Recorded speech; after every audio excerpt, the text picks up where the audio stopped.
So they told me everybody that was coming, and they told me Caitlyn Jenner was going to be there. And I was like, oh yeah, I'm not trying to go there. And they were like, oh my God, why? Please, please.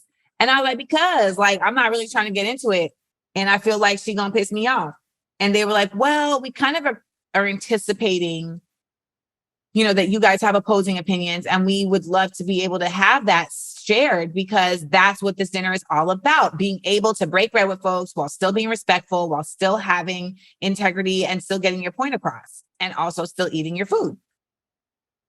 So they had to really convince me, because I genuinely was like, ugh. But we went, and I had a tough time at that dinner. Now, I know a lot of people have only seen the short clip of me telling Caitlyn Jenner about how she's like completely disconnected from the Black experience in America, and also how she needs to understand that like the trans experience in America is its own experience of oppression that she should understand is not, is still in process. So why does she find it odd that a Black woman is saying her experience with America would be different than, Caitlyn's experience previous to her transition?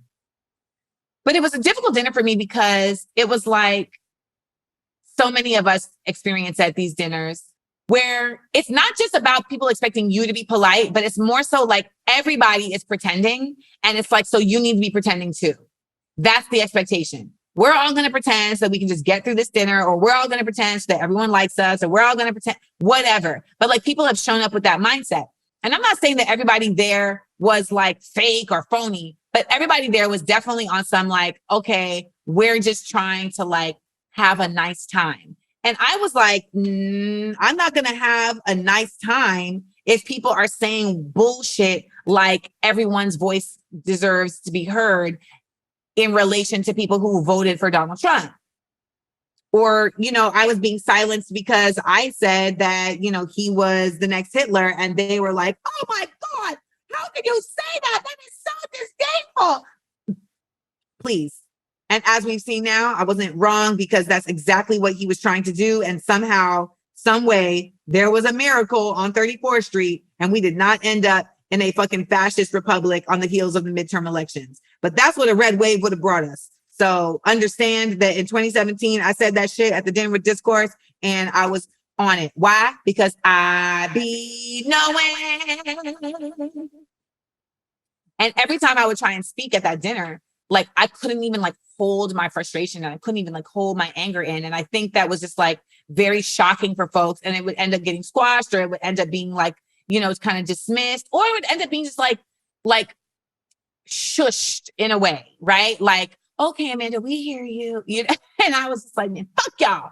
And I was digging my fingernails into my hand, trying to just like keep myself together without wanting to just leave.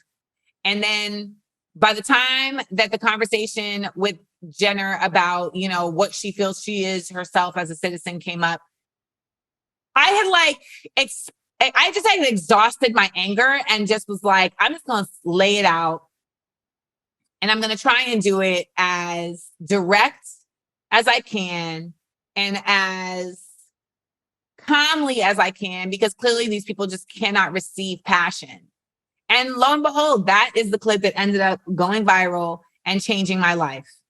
So I do have to give thanks to that dinner, because it really did set me on a course for a lot of people as somebody who they can trust is going to show up in spaces the way that they would want their voice to be heard in spaces.